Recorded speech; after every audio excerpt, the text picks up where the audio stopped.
Donc pourquoi ce thé blanc? Vous voyez que les feuilles que je suis en train de faire passer, donc effectivement ce sont des bourgeons, ils sont un peu dufteux, c'est bien du thé blanc, ça se reconnaît, mais ce sont des feuilles vraiment entières. Elles n'ont pas été cassées, elles n'ont pas été roulées. Vous avez la feuille littéralement comme elle a été cueillie, on l'a mise à sécher, on a stoppé les processus qui ont lieu quand les feuilles sont flétries, et vous avez le thé tel que.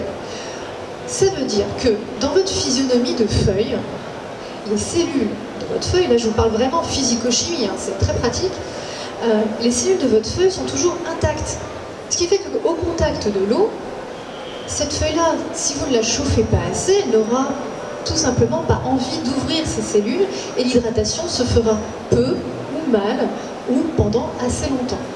Donc ce thé-là, on va l'infuser à 70 degrés. D'ailleurs, si je mettais ma bouilloire en marche, ce serait beaucoup plus simple. Hop. On va l'infuser à 70 avec la même quantité de thé et pendant la même durée que quand on va l'infuser à 90. Et vous allez voir par vous-même la différence de goût. Ce thé-là, moi je l'infuse à 90 pour moi parce que j'aime bien que les thés, même blancs, aient du goût. On peut dire oui, mais le thé blanc, il faut que ce soit délicat, subtil. C'est une proposition. Le thé que je vais vous faire, vous pouvez très bien me dire « Ah, moi je le préfère quand il est infusé à 70 ». C'est pas incohérent. L'idée, c'est que le thé que vous faites, au bout du compte, corresponde à ce que vous vouliez lui faire exprimer. Après, il n'y a pas de jugement de valeur. Que ce soit un thé blanc, un thé noir, comme on va faire juste après, ou n'importe quelle couleur, si vous souhaitez l'infuser à 75 degrés pendant 2 minutes, ce sera votre vérité, votre interprétation de ce thé, ou celui que vous voulez faire partager. L'important, c'est que vous ayez conscience des processus qui sont à l'œuvre et que vous fassiez donc ce choix de température en connaissance de cause. Voilà, moi je suis là pour vous informer et après vous faites ce que vous voulez, mais vous aurez compris ce qui se passe. Et vous serez aussi en mesure de l'expliquer auprès de vos clients, de vos hôtes, même de vos amis s'ils sont intéressés. Vous pourrez leur expliquer et donc diffuser cette connaissance. Parce qu'au final, ce qui nous manque aujourd'hui, c'est vraiment la connaissance du thé et on hésite toujours, plus ou moins, à savoir quoi faire. Est-ce que je crois le marchand? Est-ce que je crois le livre de thé que j'ai lu? Et Dieu sait qu'aujourd'hui, dans le jury de Tea Masters Cup, on a des auteurs dont l'expertise se situe ici. Mais même eux, entre eux, peuvent ne pas être d'accord. Alors qu'est-ce qu'on fait? Nous, consommateurs ou acheteurs ou vendeurs, il faut bien qu'on revienne aux bases, c'est-à-dire l'expérience, l'enquête en regardant ces feuilles et la logique. Donc pour récapituler ce que j'ai dit jusqu'à présent, l'infusion, c'est de la diffusion de composés aromatiques de la feuille vers l'eau. L'idée, c'est d'équilibrer deux corps jusqu'à ce que leurs composés soient équivalents. Donc ça va passer de la feuille dans l'eau. Cette diffusion est accélérée par la chaleur. Sur cette base-là, on peut dire, super, plus l'eau est chaude, plus ça va diffuser, meilleure remontée va être. La vraie logique là-dedans, c'est qu'effectivement, plus l'eau est chaude, à 90 par exemple, plus ça va infuser vite et fort.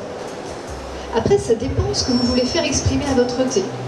Vite et fort pour un thé noir, par exemple, qui est déjà en petite feuille, donc il va déjà être hydraté rapidement, vous allez prendre le risque que ce thé devienne très puissant.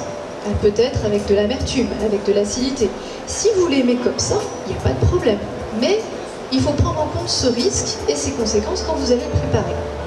Alors, on va infuser à 70 et je vais lancer le chronomètre, sinon je vais me perdre.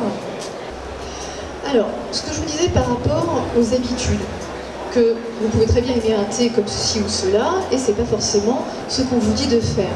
C'est d'autant plus vrai que si vous allez dans différentes parties du monde, vous allez voir des façons de faire totalement différentes. Par exemple, vous allez à Taïwan. Des gens, des plantations à Taïwan, les producteurs, même les acheteurs, ils vont infuser leur thé à 100 degrés.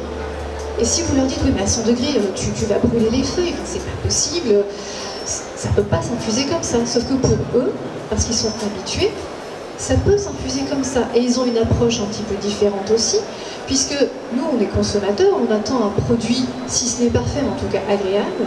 Eux, dans leur perspective de producteurs, peut-être, ils attendent de trouver des défauts. Donc ils vont pousser le thé. Ils vont le forcer à exprimer le plus possible de choses. Donc à la limite, l'intérêt n'est pas forcément qu'il soit bon, mais qu'il ne soit pas mauvais. Nous, on veut qu'il soit bon. Donc dans votre apprentissage du thé, il faut vraiment arriver à faire la part des choses entre les différentes informations que vous pouvez recevoir. L'information du paquet de thé, l'information du producteur de thé, l'information de votre livre sur le thé et l'information que vous avez devant vous, peut-être chaque matin, avec votre thé, votre eau. Le temps, soit vous restez à côté de votre tasse, où vous avez un minuteur, un truc qui fait bip. Moi, j'aime pas les trucs qui font bip le matin, donc j'ai jamais de minuteur. Ou bien, vous pouvez dire, peu importe le temps que je vais vraiment infuser mon thé, c'est plus ou moins entre 3 et 5 minutes. Après, vous avez votre petite horloge biologique. Mais je vais faire en sorte qu'entre ces 3 et 5 minutes, ce thé soit bon. Il sera plus ou moins parfait, peut-être qu'à 4 minutes et demie, il va être excellent, et à 3 minutes, il sera juste bien. Ça, c'est votre expérience qui va faire foi. Mais en tout cas, avec une température adaptée, vous allez pouvoir être flexible. Et c'est là l'important d'arriver à savoir comment hiérarchiser vos différents paramètres d'infusion.